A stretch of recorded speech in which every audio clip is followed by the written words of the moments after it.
ద్వాదశ జ్యోతిర్లింగాలలో రెండవది, అష్టాదశ శక్తిపీఠాలలో ఆరవది, శివుడు మరియు శక్తి కలిసి కొలువైయున్న ఏకైక శివశక్తి క్షేత్రమైన శ్రీశైలం గురించి పూర్తి చారిత్రాత్మకమైన కథలు, రహస్యాలను, అద్భుతాలను తెలుసుకుందాం. ముఖ్యంగా శ్రీశైల మల్లికార్జున జ్యోతిర్లింగం ఆవిర్భావం కదా.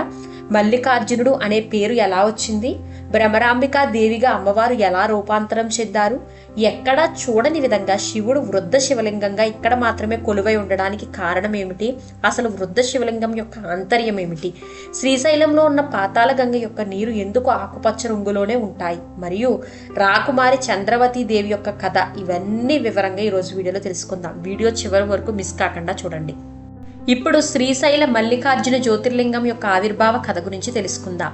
ఒకానొక సందర్భంలో శివపార్వతులు తన ఇద్దరు కుమారులైన గణేశుడుకు మరియు కుమారస్వామికి వివాహం జరిపించాలని అనుకుంటారు. అయితే ఎవరు మొదట వివాహం చేసుకోవాలి అనే విషయంలో అయోమయం ఏర్పడుతుంది. అప్పుడు శివపార్వతులు ఒక పరీక్షను నిర్వహించాలని అనుకుంటారు. అదేమిటంటే భూమిని ముందుగా ఎవరైతే ప్రదక్షిణ చేసి వస్తారో వారికే ముందుగా వివాహం జరిపించాలని అనుకుంటారు. అయితే కుమారస్వామి తన మయూర వాహనంపై ఎగిరిపోతూ తన తోడు గణపతి అయిన తన చిన్న తరహా మూషిక వాహనంపై పోటీపడి గెలవలేడని భావించుకుని వెళ్ళిపోతాడు. కానీ గణేశుడు మాత్రం తన తెలివితేటలను ఉపయోగించి శాస్త్రాల ప్రాముఖ్యతను ఆధారంగా చేసుకుని వినూత్న యుక్తిని ఉపయోగించాడు. గణపతి తన తల్లిదండ్రులైన శివపార్వతుల చుట్టూ 7 ప్రదక్షిణలు చేసి తల్లిదండ్రులే జగత్తుకు సమానమని శాస్త్రోక్తంగా వివరించాడు. ఈ బుద్ధికి, ఈ జ్ఞానానికి, ఈ భక్తి భావనకు గణేశుని విజేతగా నిలిపాయి. శివపార్వతులు గణేశుని యొక్క బుద్ధికి మెచ్చి బుద్ధి, సిద్ధి అనే దేవతలతో వివాహం జరిపించారు. అయితే ఈ విజయోత్సవం కొంతకాలమే కొనసాగింది. ఎందుకంటే కుమారస్వామి తిరిగి వచ్చినప్పుడు ఈ ఫలితాన్ని చూసి అతనికి మిక్కిలి కోపం వచ్చింది. విచారంతో క్రౌంచ పర్వతానికి వెళ్లిపోయి కుమారస్వామి బ్రహ్మచారిగా గడపాలని నిర్ణయించుకుంటాడు. శివపార్వతులు కుమారస్వామిని ఓదార్చడానికి క్రౌంచ పర్వతానికి వెళ్లి అక్కడ మల్లికార్జున రూపంలో స్థిరపడ్డాడని కొన్ని పురాణాలు చెప్తున్నాయి. అయితే ఈ క్రౌంచ పర్వతానికి కూడా ఒక కథ ఉంది. అదేంటి ఇప్పుడు తెలుసుకుందాం. శ్రీశైల మల్లికార్జున జ్యోతిర్లింగ ఆవిర్భావం గురించి స్కంద పురాణంలో ఇంకొక కథ కూడా ప్రాచుర్యంలో ఉంది. ఆ కథ ఏంటో ఇప్పుడు తెలుసుకుందాం. గణపతికి గణాధ్యక్ష పదవి ఇవ్వడం వలన కలత చెందిన కుమారస్వామి భూలోకం వచ్చి క్రౌంచ పర్వతం వద్ద తపస్సు చేసుకుంటూ శ్రీశైల అరణ్యంలో సంచరించేవాడట. ఆ అరణ్యంలో ఒక బోయవాని కుమార్తె అయినటువంటి వల్లీని చూసి వివాహం చేసుకోవాలని అనుకుంటాడు. వల్లీదేవి ఆదిశేషుని యొక్క మనుమరాలు. బోయవాని యొక్క భక్తికి మెచ్చిన ఆదిశేషుడు వల్లీదేవిని కుమార్తెగా పంపించాడు. కుమారస్వామి తన వివాహం కొరకై శివపార్వతుల కోసం తపస్సు చేయగా ఆది దంపతులైన శివపార్వతులు ప్రత్యక్షమయ్యారు. కుమారస్వామి కళ్యాణం కొరకు సకల దేవతలు అక్కడికి వచ్చారు. కళ్యాణం అనంతరం దేవతలు స్వామివారిని ఈ శ్రీశైలంలో జ్యోతిర్లింగంగా ఆవిర్భవించి కలియుగాంతం వరకు భక్తులకు ఆశీర్వచనాలు ఇవ్వాల్సిందిగా కోరుతారు. ఇందుకు శివుడు అంగీకరించి జ్యోతిర్లింగంగా అక్కడ ఆవిర్భవించాడన్నది ఇంకొక కథ. ఇప్పుడు క్రౌంచ పర్వతం యొక్క కథ గురించి తెలుసుకుందాం. పూర్వం శిలాదుడనే మహర్షికి చాలా కాలం సంతానం కలగరు. శిలాదుడు శివుని గురించి ఘోర తపస్సు చేయగా పరమశివుడు ఆ మహర్షి తపస్సునకు మెచ్చి ప్రత్యక్షమై వరము కోరుకోమని అడుగుతాడు. అప్పుడు శిలాదుడు, స్వామి, నాకు నీ వరం చేత పుత్రుడు పొందేలా వరం ప్రసాదించు అని కోరుతాడు. ఆ వర ప్రభావం చేత శిలాదుడికి నందీశ్వరుడు, పర్వతుడు అనే 2 కుమారులు జన్మిస్తారు. వీరిలో పర్వతుడు స్వామివారి గురించి మరలా తపస్సు చేయగా స్వామి ప్రత్యక్షమై నీకు సాయుధ్యం ముక్తిస్తున్నాను అని వరమియ్యగా పర్వతుడు స్వామికి నమస్కరించి, పరమేశ్వర, నీవు నన్ను పర్వతంగా మార్చి నా మీదే నీవు కొలువుండేలా నా యందు 3,000,000 దేవతలు, సర్వతీర్థములు, సమస్త ఔషధులు వసించేలా వరం ప్రసాదించు అని అడుగుతాడు. అది విని శంకరుడు, ఎందుకు అలాంటి వరం కోరుకుంటున్నావు అని అనగా, నేనొక్కడిని తరించడం కాదు, ఇక్కడికి వచ్చిన ప్రతి భక్తుడు తరించేందుకు అనుగుణంగా ఈ వరాన్ని కోరుతున్నాను.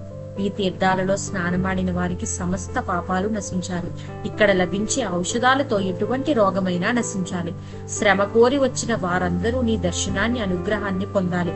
అందుకని ఈ వరం కోరుతున్నాను మహాప్రభు అని పర్వతుడు అంటాడు.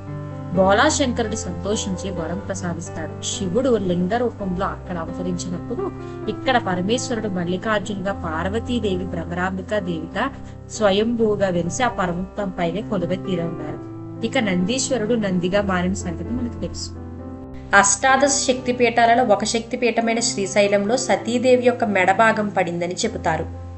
ఆది పరాశక్తి అయిన భ్రమరాంబాదేవి యొక్క ఆవిర్భావ కథ గురించి తెలుసుకుందాం. పూర్వం అరుణాసురుడు అనే రాక్షసుడు ఉండేవాడు.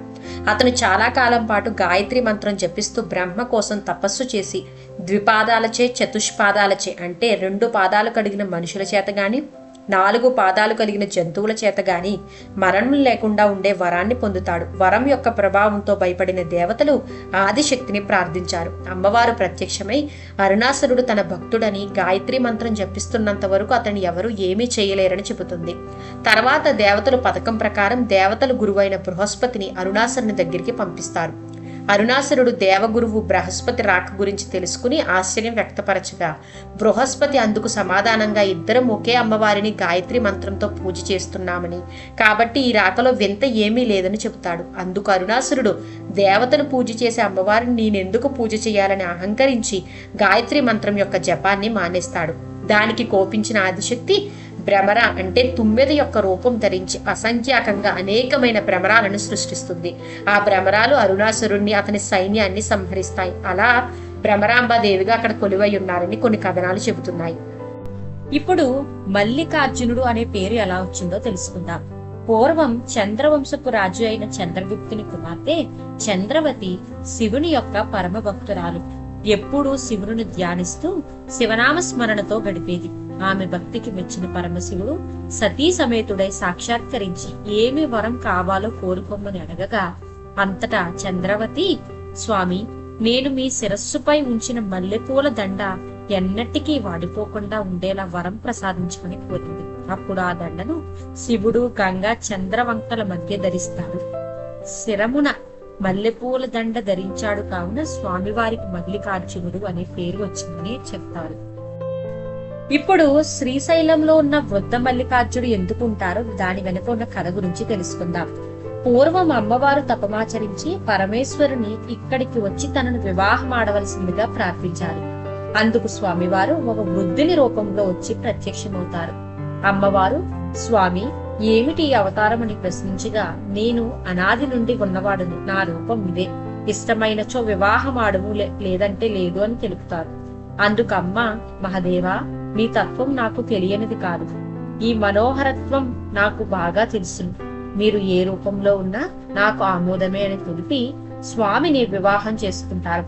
అలా వచ్చిన స్వామే వృద్ధ మల్లికార్జునుడిగా అక్కడ స్థిరపడ్డారు. నేటికి లింగ రూపంలో ప్రధాన ఆలయానికి కుడివైపున వృద్ధ మల్లికార్జునుడిగా అక్కడ స్థిరపడ్డారు.